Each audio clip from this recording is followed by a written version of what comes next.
Eu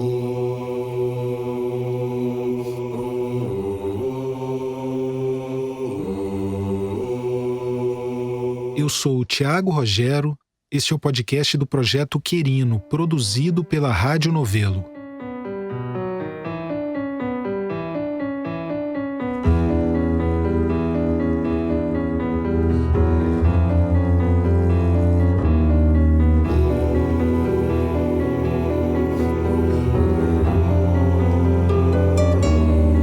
Episódio 8 – Democracia.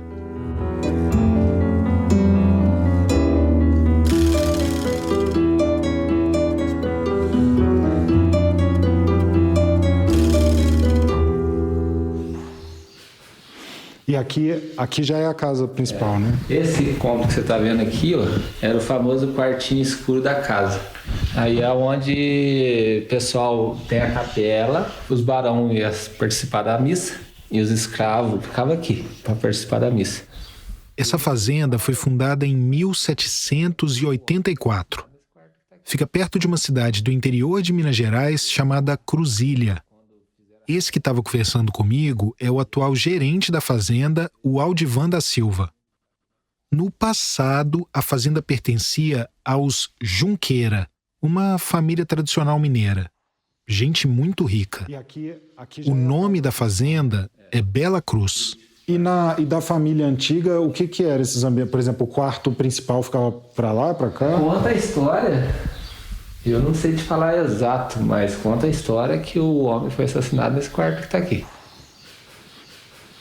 Que tem, não sei se você já leu lá, que quando fizeram a revolta de Carrancas, e aí vieram os escravos enfurecidos, matou todo mundo que está aqui na casa e inclusive o filho, que é acho que chamava José Francisco Junqueira, que ele se trancou no quarto e um dos escravos cortou a porta a golpe de machado. E o cavaleiro catou a garrucha e matou ele na garrucha, né?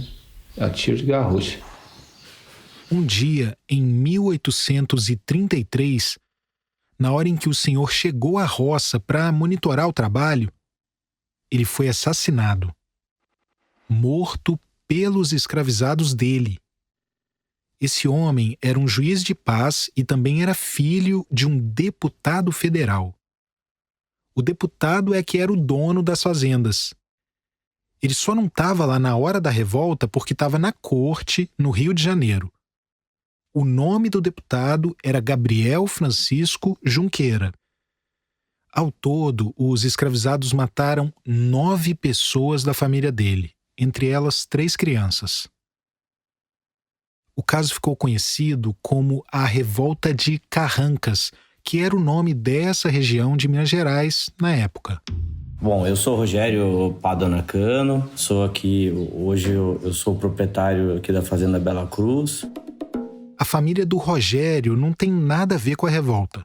Eles compraram a fazenda em meados dos anos 2000 de um descendente dos Junqueira.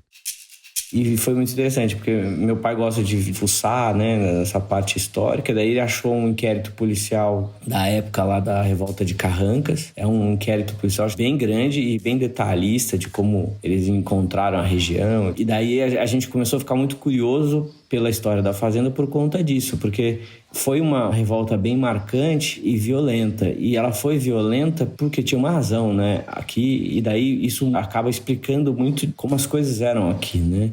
Os relatos históricos demonstram que era uma situação muito difícil para os escravos e tudo mais. A revolta só foi abafada quando os escravizados seguiram para uma terceira fazenda. Foram mortos o líder do movimento, o nome dele era Ventura Mina, e outros 4 escravizados. Isso tudo foi num 13 de maio. 13 de maio.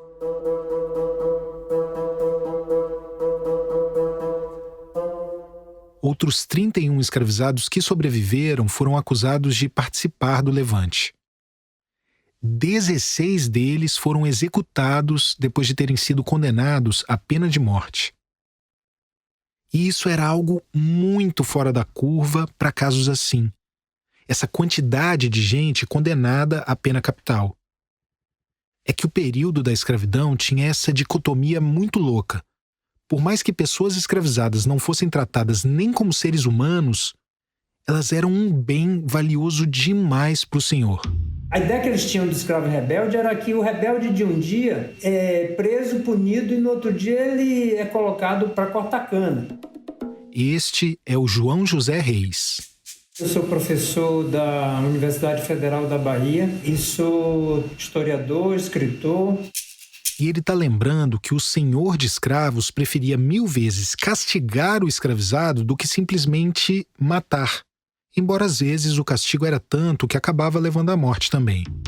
Era uma propriedade muito preciosa para estar sendo presa, cumprir pena, ser castigada e muito menos executada. E no caso da revolta de Carrancas, como você ouviu, não foi um escravizado que foi executado. Foram 16, fora os 5 que já tinham morrido no dia do confronto. O historiador Marcos Ferreira de Andrade, estudioso da revolta de Carrancas, já escreveu que a explicação mais razoável para essa quantidade de condenações à morte é o fato de terem assassinado vários membros de uma família senhorial ligada à elite política liberal moderada do Império, que dava as cartas do jogo político naquele contexto. O massacre que se abateu sobre os Junqueiras trouxe pânico às elites regionais, ao parlamento e à regência. Aquele era o período das regências, né? A década de 1830. O Dom Pedro I tinha abdicado do trono em 31, o filho dele ainda era só uma criança e o governo estava sendo revezado nas mãos da classe política. Era um momento de tensão em todo o país, né? De novo aqui, o João José Reis. Um período em que pipocaram revoltas regionais em diversos pontos do país. Agora, é muito importante que esse é um período que há um acúmulo, digamos assim, de uma onda muito grande de importação de escravizados africanos. E a gente falou sobre isso nos 2 primeiros episódios. Na euforia da independência, na gana, na ambição desenfreada, os escravistas trouxeram muito mais gente escravizada para o Brasil. Quando começaram os tratados com a Inglaterra para proibir o tráfico, os senhores compraram ainda mais para poder fortalecer o estoque. Foi um volume tão grande que pressiona as tensões entre os escravos, tanto que, nesse período, que vai entre 1826 e 1831, ocorrem 16 revoltas ou conspirações. E isso só na Bahia. Teve muita insurreição na Bahia nesse período. A maior e mais famosa delas foi em 1835.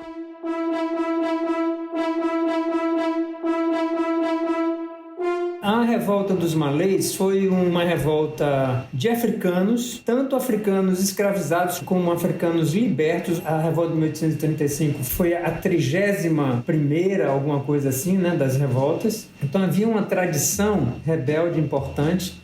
O João José Reis escreveu um livro incrível sobre a revolta. Rebelião Escrava no Brasil, a história do levante dos malês em 1835. Ela foi organizada por negros malês. Malês eram os africanos de origem iorubá, portanto, nagôs. E que vinham da região da Costa da Mina. A Costa da Mina é um litoral que hoje em dia pertence ao Togo, República do Benin e Nigéria. Malê era a forma como eram chamados os africanos que eram muçulmanos. E a revolta dos malês ganhou esse nome porque foi organizada por muçulmanos. Tudo começou na madrugada de um 25 de janeiro.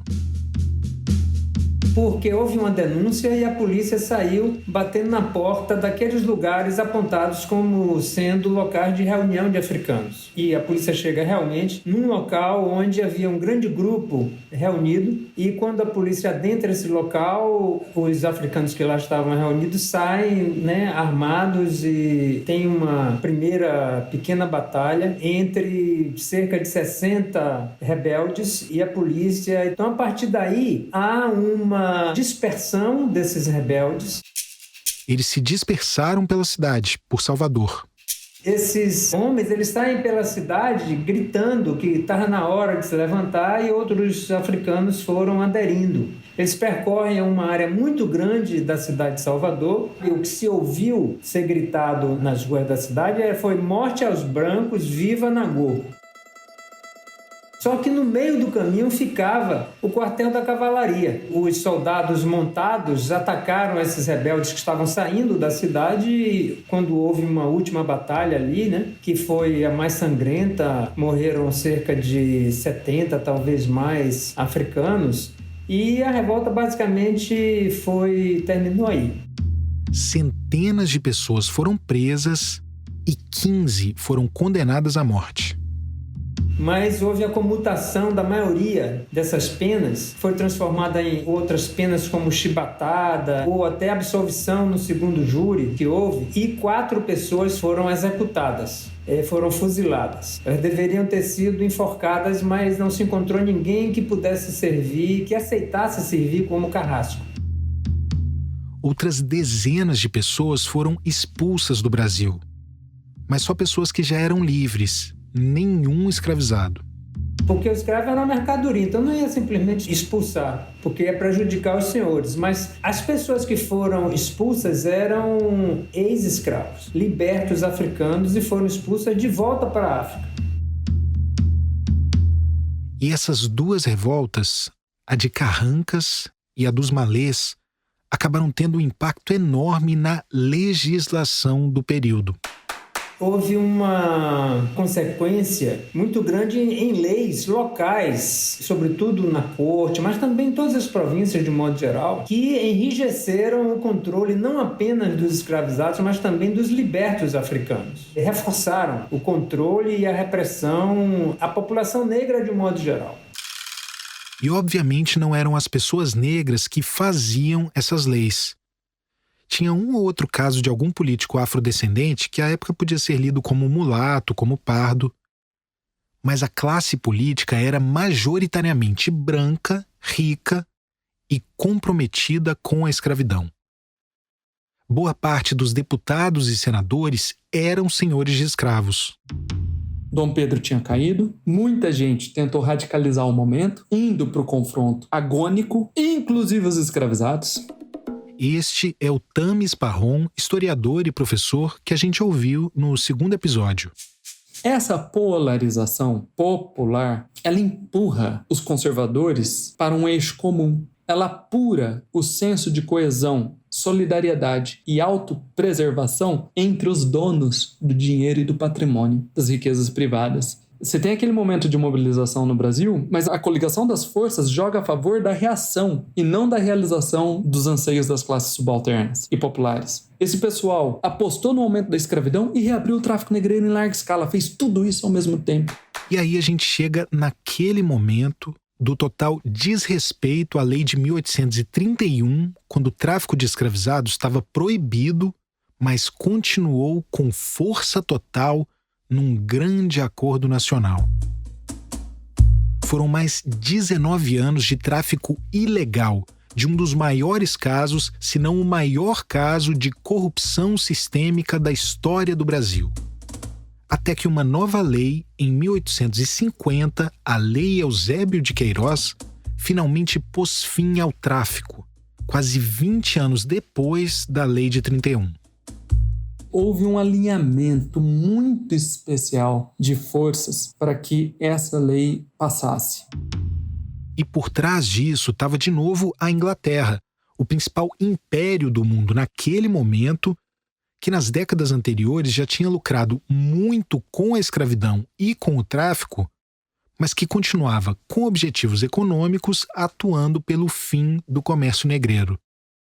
A Inglaterra já estava participando da negociação de uma série de tratados que acabaram com o tráfico em vários dos nossos países vizinhos: Chile, Venezuela, Uruguai, México. Isso foi deixando o Brasil cada vez mais isolado no cenário internacional. Daí, em 1945, o parlamento britânico subiu o tom e aprovou uma lei, e a gente aprende ela na escola, é a Bill Aberdeen, que considerou o tráfico marítimo de escravizados pirataria. e deu autorização para a Marinha Britânica apreender esses navios.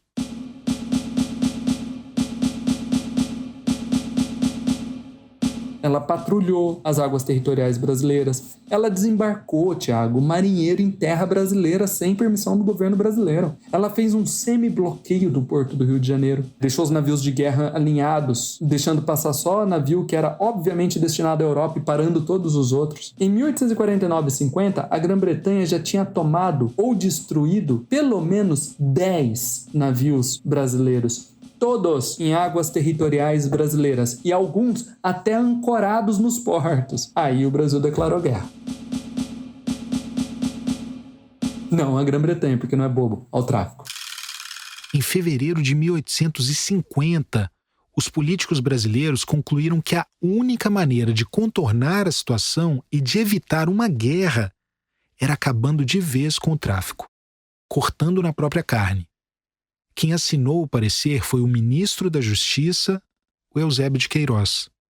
Por isso que a lei tem o nome dele.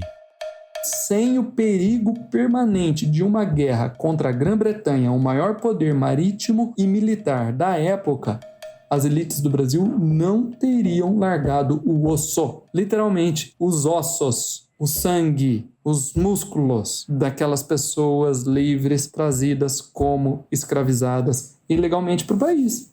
Não teria largado. Então, se você tirar a Grã-Bretanha dessa equação, esquece. Não tem fim do tráfico negreiro. Mas uma coisa que a gente não pode esquecer é o impacto que todas aquelas revoltas de escravizados já estavam tendo sobre a classe política, sobre a população. Porque os africanos, depois da revolta de 35, como se não já bastassem as outras revoltas, começaram a ser vistos e definidos como bárbaros, né? Que a qualquer momento podia se levantar, matar as famílias e assim por diante. E quando o João José Reis fala nessas outras revoltas, a gente pode pensar não só nas da Bahia ou na de Carrancas, em Minas, mas também nas outras tantas que estavam acontecendo em outras partes do Brasil. Em 1938, por exemplo, na região de Vassouras, no Rio, estourou a revolta liderada pelo Manuel Congo. Centenas de escravizados fugiram de 2 fazendas e se aquilombaram. A Guarda Nacional precisou intervir. 6 escravizados foram mortos e o Manuel foi condenado à forca. 10 anos depois, na mesma região, a polícia descobriu um plano gigantesco de insurreição que ficou conhecido como a Conspiração de 48. A ideia era matar todos os senhores e tomar o poder. E isso tudo a menos de 150 quilômetros da corte. Por isso que, pouco depois de assinar a Lei de 50, o Eusébio de Queiroz disse que alguns acontecimentos de natureza gravíssima produziram um terror que chamarei salutar, porque deu lugar a que se desenvolvesse e se fizesse sentir a opinião contrária ao tráfico. Os mesmos fazendeiros que até ali apregoavam a necessidade do tráfico eram os primeiros a contestar que era chegado o momento de dever ser reprimido. Ou seja, mesmo impedidas de participar das tomadas de decisão, muito longe do controle do processo político, alijadas de participar formalmente desse processo, as pessoas negras influenciaram essas decisões. E nas décadas seguintes, tudo isso seria determinante para a conquista da liberdade.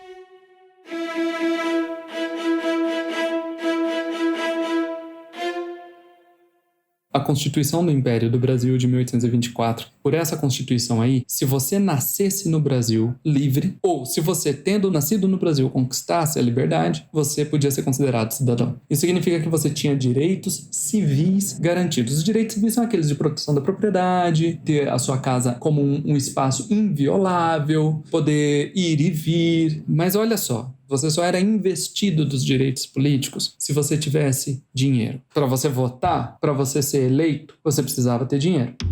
Precisava comprovar renda.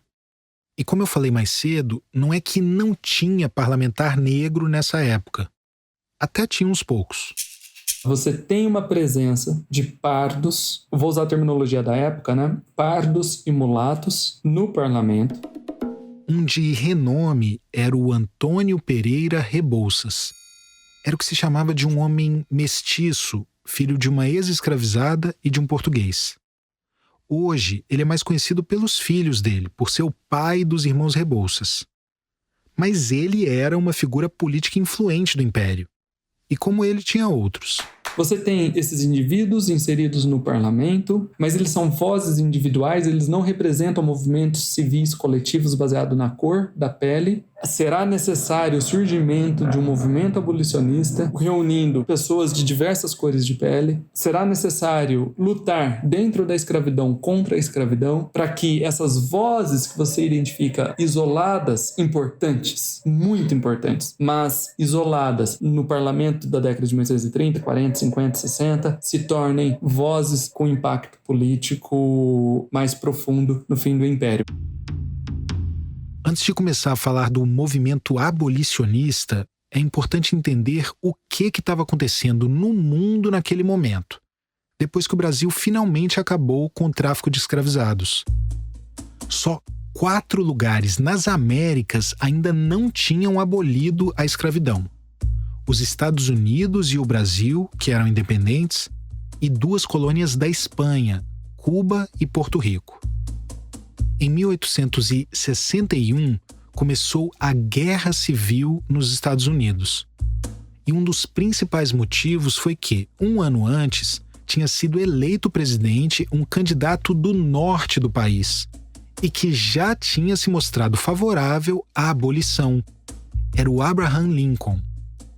Daí os estados do sul, que eram escravocratas, começaram a declarar sua secessão, a sua separação da União. Eram os estados confederados. E a guerra começou porque eles queriam, de qualquer jeito, manter a escravidão. Daí, aqui no Brasil, em 63, o presidente do Instituto dos Advogados Brasileiros apresentou para o Congresso uma proposta de Lei do Ventre Livre, que os filhos das mulheres escravizadas nascessem livres a partir daquele momento. Isso foi em 63. Os parlamentares não deram a menor pelota para ele. Lá nos Estados Unidos, o Norte venceu a guerra e a escravidão acabou por lá, em 65. Daí ficaram só Brasil, Cuba e Porto Rico ainda com escravidão. E o Brasil como a única nação independente, né? Vergonha mundial. Nessa época, o imperador Dom Pedro II, que assumiu depois do golpe da maioridade, já estava há mais de 20 anos no poder. Aí, em 65, ele encomendou um estudo sobre medidas legislativas para a emancipação.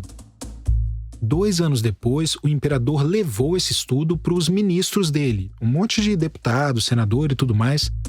Era a proposta de uma lei do ventre livre, mas com tempo de serviços prestados para servir como indenização. As meninas que nascessem ficariam livres quando completassem 16 anos, e os meninos aos 21. Os ministros disseram que não achavam conveniente a ideia, e o projeto foi engavetado. Daí estourou uma revolução em Cuba em 68 contra o domínio espanhol. Alguns senhores chegaram a libertar seus escravizados para lutar pela independência da ilha. A Espanha ficou com medo de que o resto dos escravizados fosse recrutado pelos rebeldes. E para acalmar os ânimos, aprovou uma lei de abolição gradual da escravidão. Uma mistura de ventre livre com lei dos sexagenários. Estavam livres os bebês e também os escravizados com mais de 60 anos, com um pagamento de indenização para os senhores. E isso deixou o Brasil com as calças na mão. O único país das Américas que não estava nem se preparando para a abolição. E é nesse contexto que toma força o movimento abolicionista por aqui.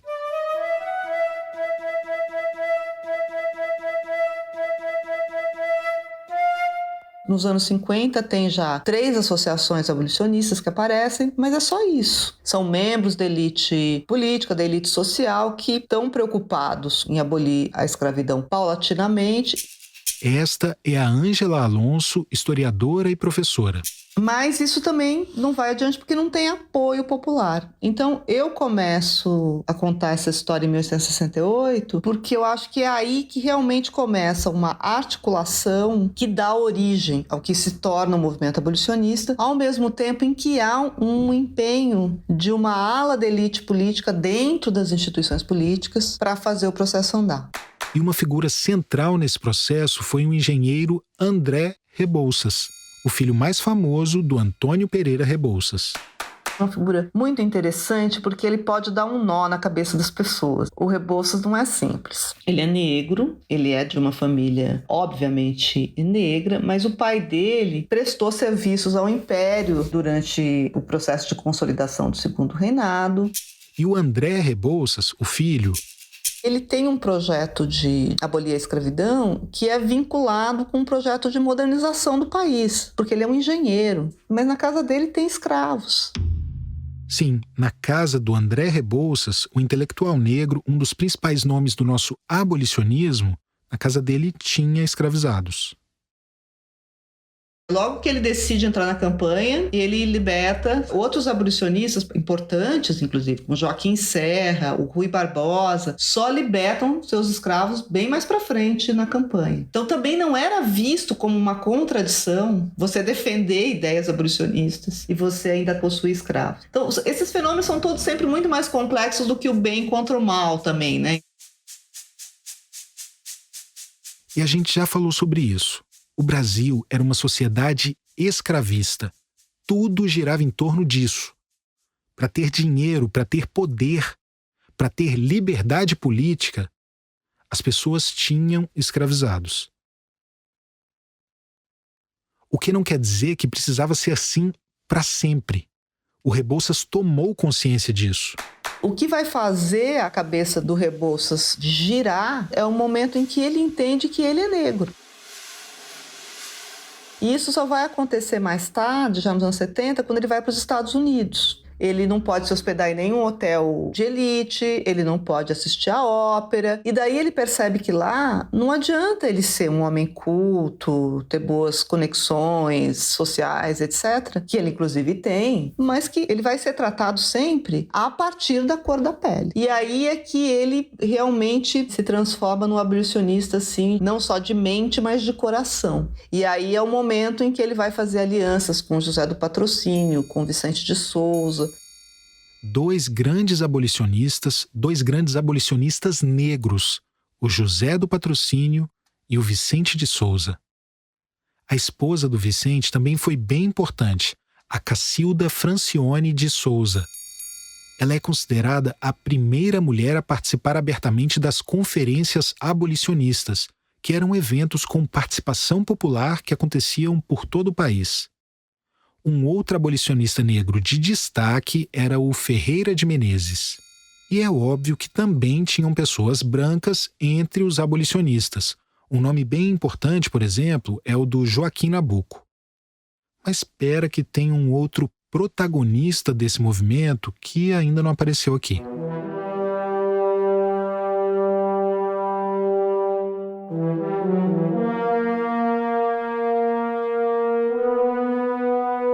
O Luiz Gama é negro como Rebouças, mas eles são absolutamente diferentes. Porque o Luiz Gama é o único abolicionista que a gente tem, assim, uma narrativa formal, que é alguém que tenha passado por um processo de escravização. Ele não tem acesso à corte do imperador. Então, ele é um homem que vai se vincular à oposição política do Império.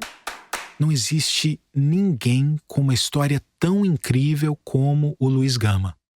Eu vou resumir rapidinho porque imagino que você já conheça. Ele nasceu livre em Salvador, filho de uma africana liberta, a Luísa Maim. O Luiz foi separado da mãe ainda criança e quando tinha só 10 anos, foi vendido pelo pai, que era branco. Mas o Luiz tinha nascido livre, né? Não podia ser escravizado e nem podia ser vendido. Ainda assim, ele foi mantido em cativeiro a adolescência inteira. até que ele aprendeu a ler e a escrever, descobriu que o que tinha sido feito com ele era ilegal e conseguiu a própria libertação. E a partir daí ele foi muita coisa, mas principalmente jornalista e advogado, e um ativista pela causa abolicionista. E assim, como se não bastasse tudo que ele já tinha feito, é aí que entra para mim a parte mais incrível na trajetória do Luiz Gama.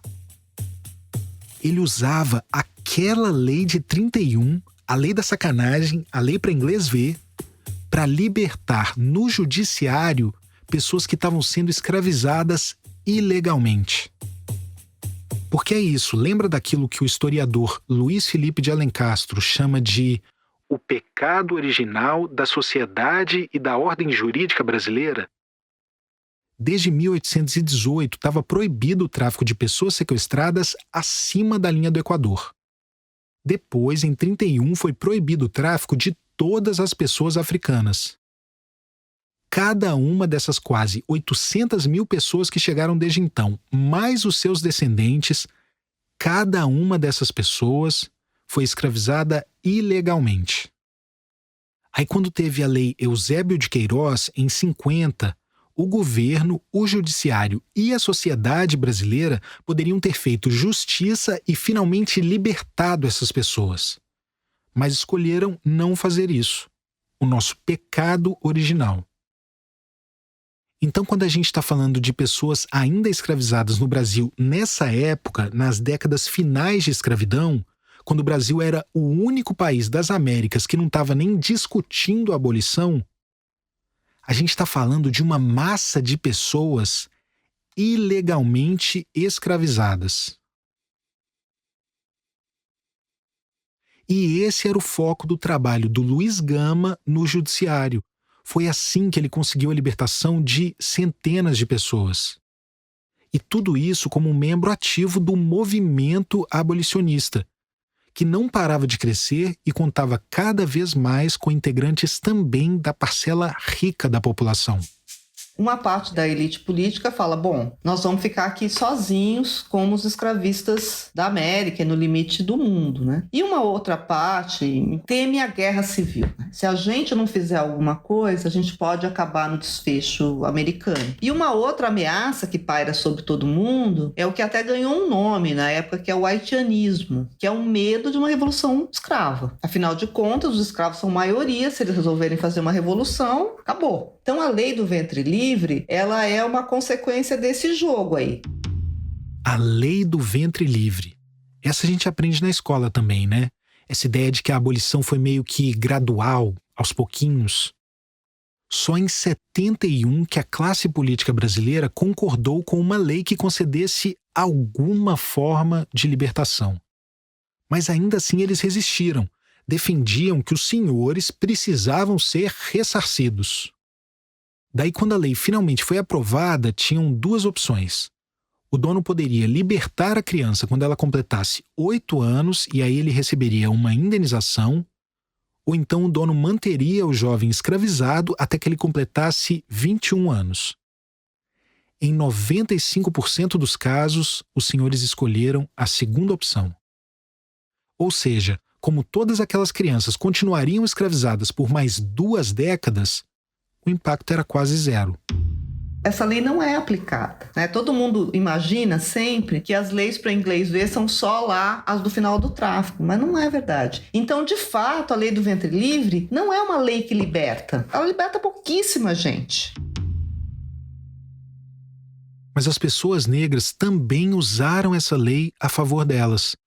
Houve vários casos de mulheres negras, de mães, que entraram com ações no judiciário para garantir a liberdade dos filhos com base na lei do ventre livre, alegando que os senhores não estavam cumprindo a parte deles no cuidado daquelas crianças.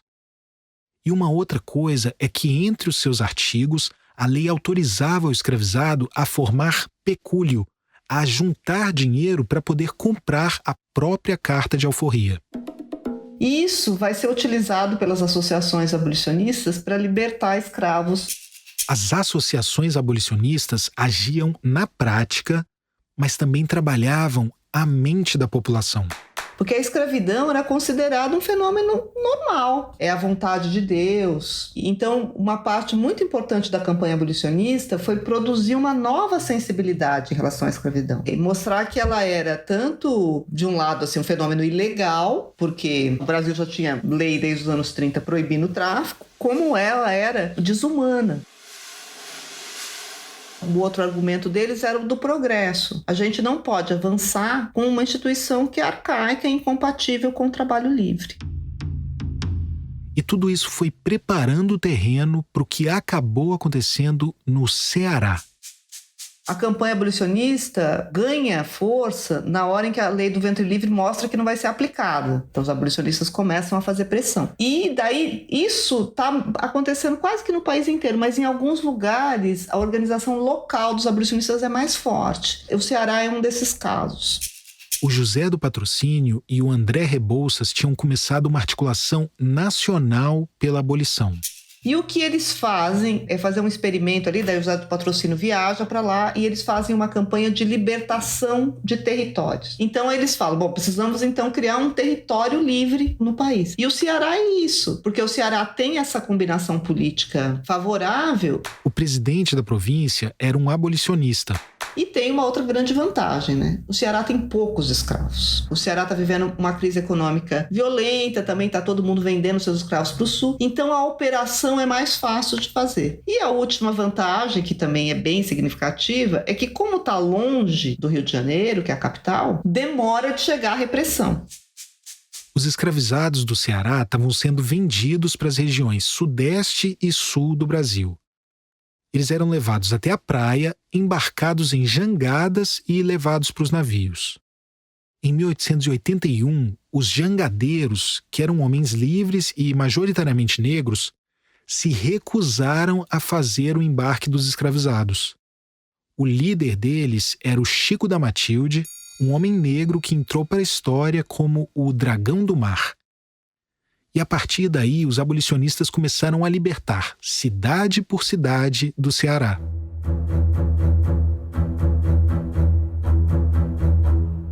E aí, ao mesmo tempo, os jornais abolicionistas no Rio vão publicando uma cronologiazinha, assim, né? Faltam tantas cidades para serem libertadas. Eles também faziam muito bom uso da imprensa. Então, o resultado é que, em 84, o Ceará se declara a primeira província livre do país. Isso gera uma grande crise política. Para tentar acalmar os ânimos, o primeiro-ministro do Império enviou para a Câmara um projeto de lei para alforriar os escravizados com mais de 60 anos. É uma lei para que não haja abolição mais do que para libertar. Era para tentar postergar ainda mais a abolição. Só que ainda assim deu um quiprocó danado. A lei do ventre livre, aquela de 71, tinha criado também a obrigação de que os senhores matriculassem seus escravizados, registrassem eles. Muitos donos de escravos, quando tinham matriculado seus escravos, eles matriculavam como mais velhos do que eles eram de fato, para dizer que eles tinham entrado antes no país, antes da vigência da lei. Da lei de 31, da lei pré-inglesê. Já essa outra lei que estava sendo discutida... Quando a lei dizia que ia libertar escravos de 60 anos, estava, na verdade, libertando escravos muito mais jovens, de fato. E é isso que dá a grande reação, que vem outra vez os clubes da lavoura, uma grande reação escravista. A mesma classe política que ditou os rumos do Brasil desde a independência. Daí o ministro que propôs essa lei caiu, foi derrubado, assumiu um novo primeiro-ministro e passou uma lei dos sexagenários. E na prática, ele estendeu o prazo. A título de indenização, os escravizados com mais de 60 anos deveriam ainda prestar mais 3 anos de serviço. E ainda ele colocou um penduricalho para que tudo isso começasse a valer só a partir de 87. Daí, para os abolicionistas, aquilo foi o estopim. Então, quando chega em 88, na verdade, não estão vigindo nem a lei do ventre livre, nem a lei dos sexagenários. Então, muita gente também diz assim, quando chega em 88 e tem abolição, já não tinha mais escravos para libertar. Não é bem verdade. Formalmente, você tinha 700 e poucos mil escravos, mas, de fato, você tinha muito mais. essa história que a gente conta normalmente, que você vai abolindo a escravidão gradualmente, não é verdade. Esse foi um processo que, sem a mobilização política do movimento abolicionista, nenhuma dessas leis teria libertado a escravidão por si mesmo, porque elas não estavam sendo efetivadas. Então, sem a pressão abolicionista contínua ali, sabe-se lá quando é que isso teria sido aprovado, porque tinha projeto aprovando o fim da escravidão até para 1930. E as pessoas negras não iriam esperar mais 40 anos pela liberdade. Elas foram lá e derrubaram a escravidão.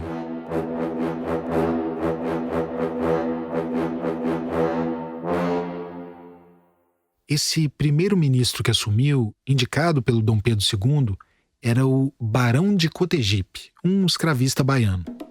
No meio da ascensão abolicionista, com o país tomado de eventos abolicionistas, associações abolicionistas, você nomeia um escravista, então os abolicionistas falam, bom, agora não vai dar para continuar fazendo só o que a gente vinha fazendo. Eles tentam, mas as conferências públicas são desbaratadas por milícias, às vezes pela própria polícia, abolicionistas são perseguidos. Bom, agora é realmente a hora de fazer, já tem o Ceará livre mesmo, então vamos incentivar os escravos a fazer o que, na verdade, os escravos por si mesmos sempre fizeram, que é fugir, né? Em toda oportunidade. Então, o que acaba acontecendo agora é o que eu chamo de fugas coletivas orientadas. Não é que os abolicionistas inventam o fenômeno, mas é que eles organizam a fuga.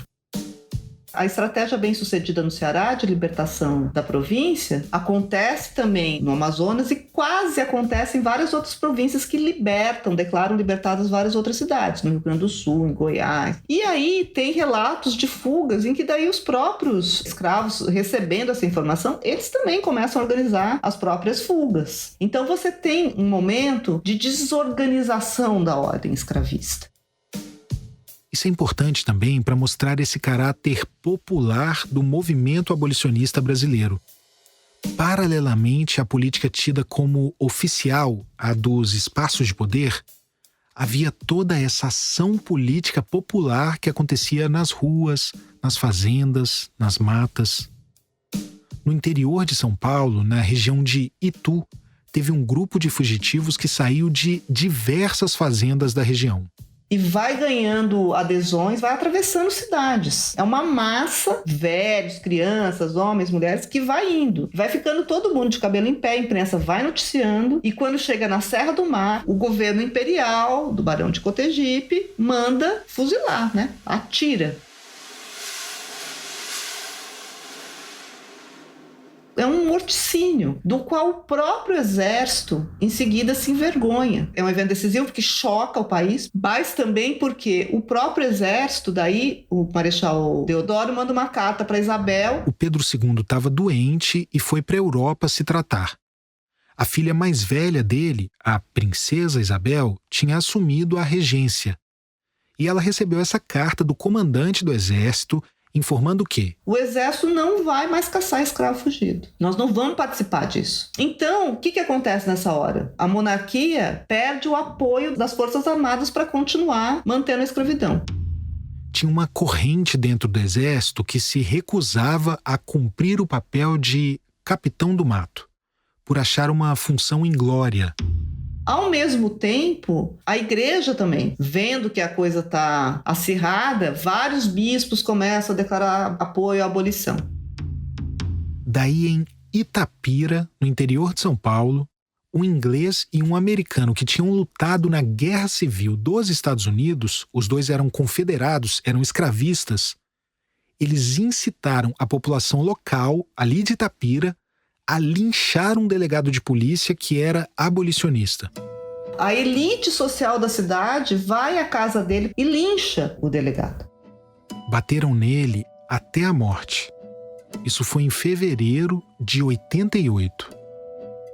Então é também um evento assim, né, de grande proporção e que dá essa notícia, acho que sobretudo para Isabel, que é quem está querendo herdar o trono, de que não vai dar para segurar. Não vai dar para segurar. Sem o exército, sem a igreja e com os conflitos correndo, né, o que está acontecendo? Os abolicionistas estão se armando e os escravistas estão se armando, tá? Em vésperas de guerra civil. Vésperas de uma guerra civil. o Barão de Cotegipe pediu demissão e a princesa Isabel nomeou outro conservador, mas agora com a incumbência de abolir a escravidão. Não tinha mais jeito. Os deputados e senadores se reuniram em regime de urgência para votar a lei da abolição. Durante lá a semana de tramitação, em que eles ficaram negociando qual seria o texto da lei, Rebouças é que escreveu a lei, né? Rebouças é o André Rebouças, que era muito próximo da família imperial.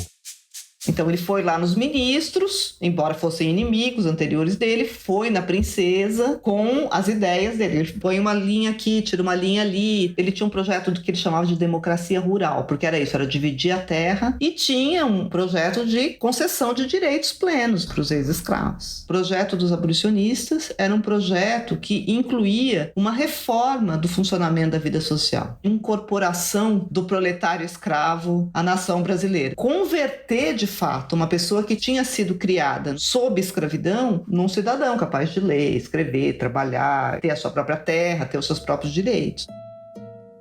A negociação continuou e o projeto, enfim, foi para votação.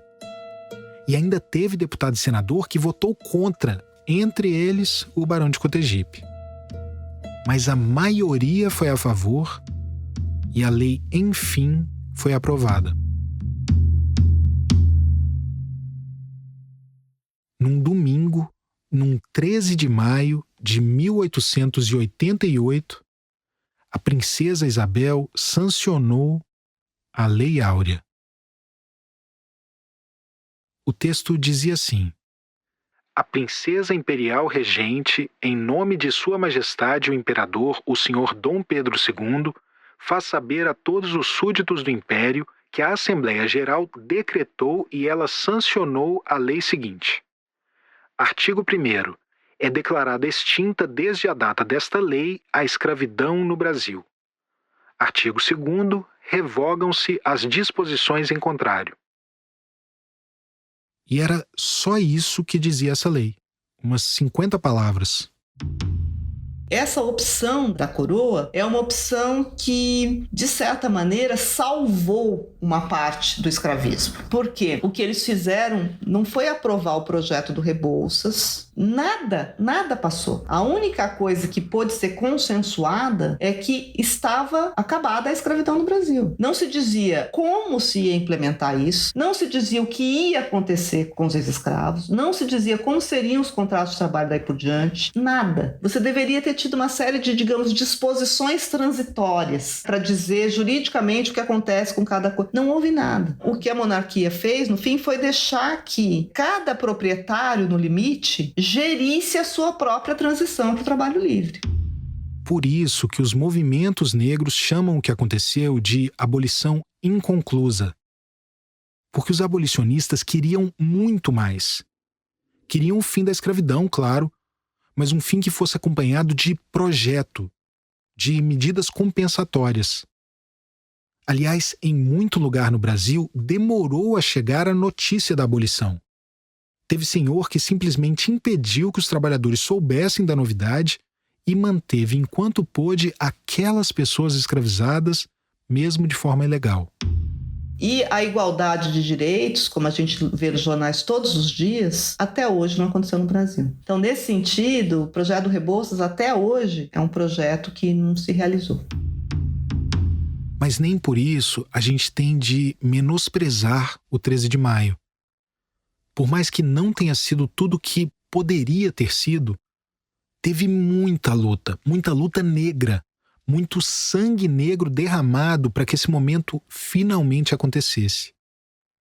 Para que o Brasil, enfim, se tornasse o último país do Ocidente a tornar a escravidão ilegal. Como a Ângela Alonso já disse, se não fosse pelo movimento abolicionista, teria demorado ainda mais. Pode não ter sido da forma completa, mas muita gente foi libertada. Uma liberdade que, como está no Samba da Mangueira de 2019, não veio do céu e nem das mãos da Isabel. A monarquia não abriu mão da defesa da escravidão por bondade, por bom coração, por decisão política. Ela abriu mão por total incapacidade, insuficiência de manter, porque as duas instituições de fato estavam coladas. No dia da votação da lei, o Cotegipe faz um discurso assim profético, né? Mas é uma profecia que qualquer um podia fazer naquele dia. Quer dizer, a monarquia está baseada na escravidão. Então, caindo a escravidão, a monarquia vai cair junto também. Ela não tem onde se apoiar. Ela era baseada no apoio dos senhores de escravos, dos grandes proprietários de terra. Ela está abandonando os proprietários, ela vai também cair. E foi isso que aconteceu.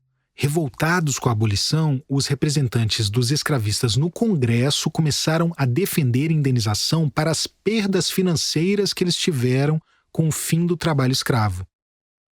Pouco mais de um ano depois da Lei Áurea, os escravistas eram a base de apoio do golpe, num 15 de novembro, que derrubou o Império e instituiu a República.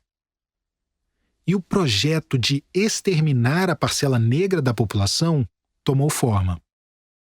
Um dos primeiros atos do novo governo provisório, só 4 dias depois do golpe, foi fazer um decreto mantendo a proibição de direito ao voto para os analfabetos. Isso tinha sido instituído nos anos finais do Império. Só podia votar quem soubesse ler e escrever. E menos de 1/3 da população brasileira sabia ler e escrever. Agora pensa, numa sociedade que por mais de 3 séculos dificultou e por vezes chegou até a barrar o acesso de pessoas negras ao ensino, quem que você acha que estava sendo alijado de novo dos seus direitos políticos? Essa proibição só foi cair junto com a ditadura militar no período da abertura política, em 1985. E no período republicano, a lógica era essa. Já que não dava mais para escravizar as pessoas negras, o foco era a eliminação. Começaram a ser implementadas uma série de leis antinegros, e a gente já falou sobre algumas delas nos outros episódios, como as de perseguição às religiões de matriz africana, por exemplo. Tinha um ditado nessa época do começo da República que dizia assim: a liberdade é negra, mas a igualdade é branca. Mas se tem uma coisa que a essa altura você já sabe, e a gente falou bastante sobre isso, é que as pessoas negras não aceitaram tudo isso de braços cruzados.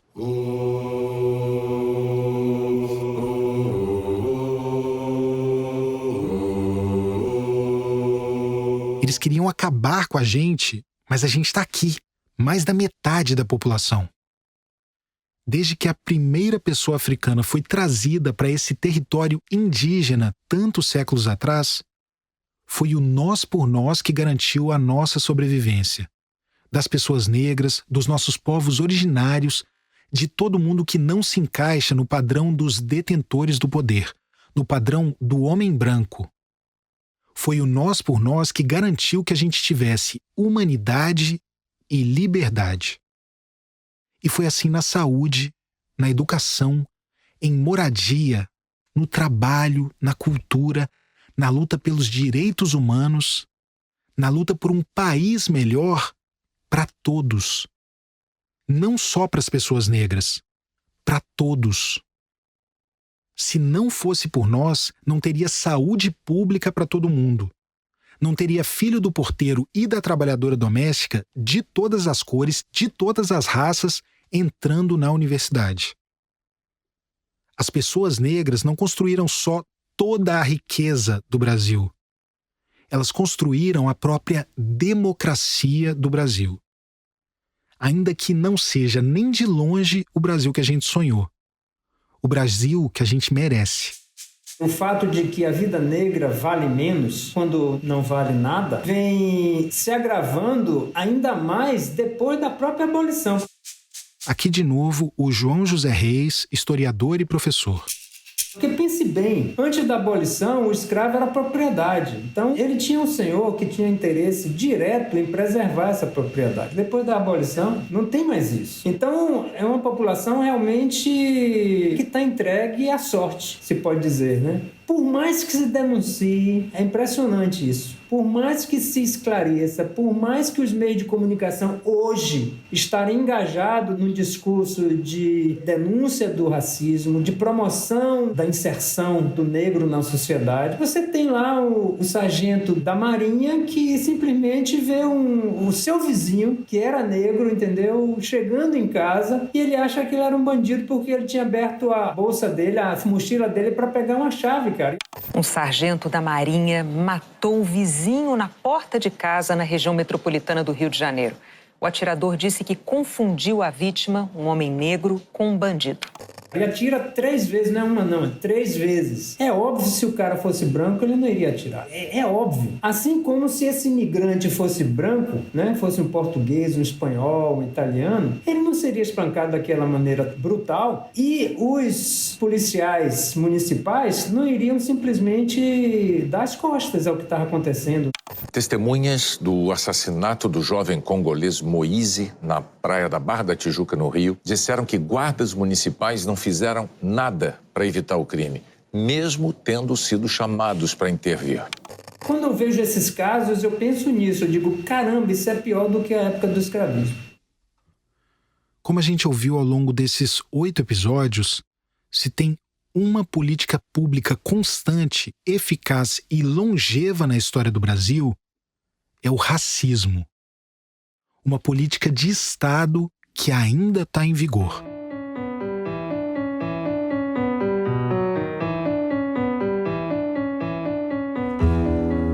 Embora este seja o último episódio do podcast do Projeto Quirino, não é nem de longe o último capítulo desse projeto, que está só começando.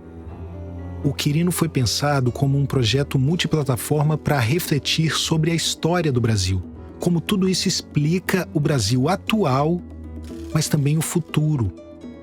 Que país nós queremos ser, podemos ser, devemos ser? Que país nós merecemos ter? E o podcast foi o ponto de partida para tudo mais o que o projeto vai se tornar.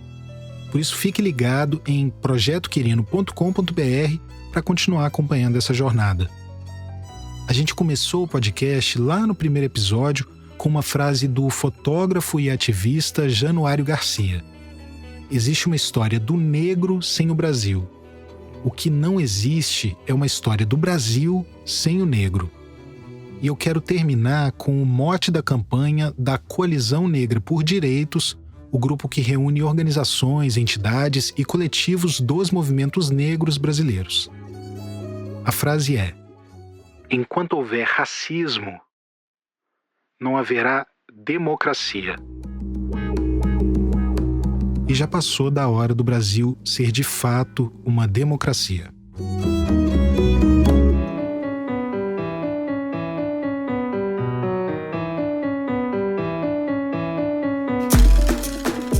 O Projeto Quirino é apoiado pelo Instituto Ibirapitanga. O podcast foi produzido pela Rádio Novelo. O nosso site, projetoquirino.com.br, reúne todas as informações sobre o projeto e conteúdo adicional. O site foi desenvolvido pela AIE.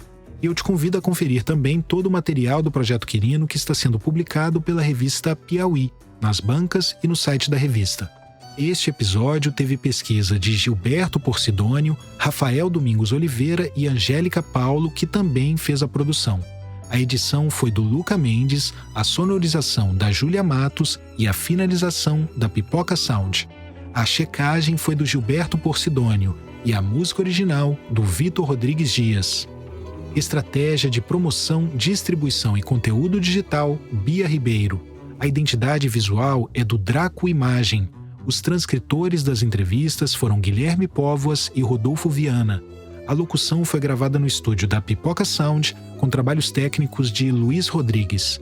Consultoria em roteiro de Mariana Jaspe, Paula Scarpim e Flora Thomson Devô, com revisão de Natália Silva. Consultoria em História, Inaê Lopes dos Santos. Produção executiva, Guilherme Alpendre.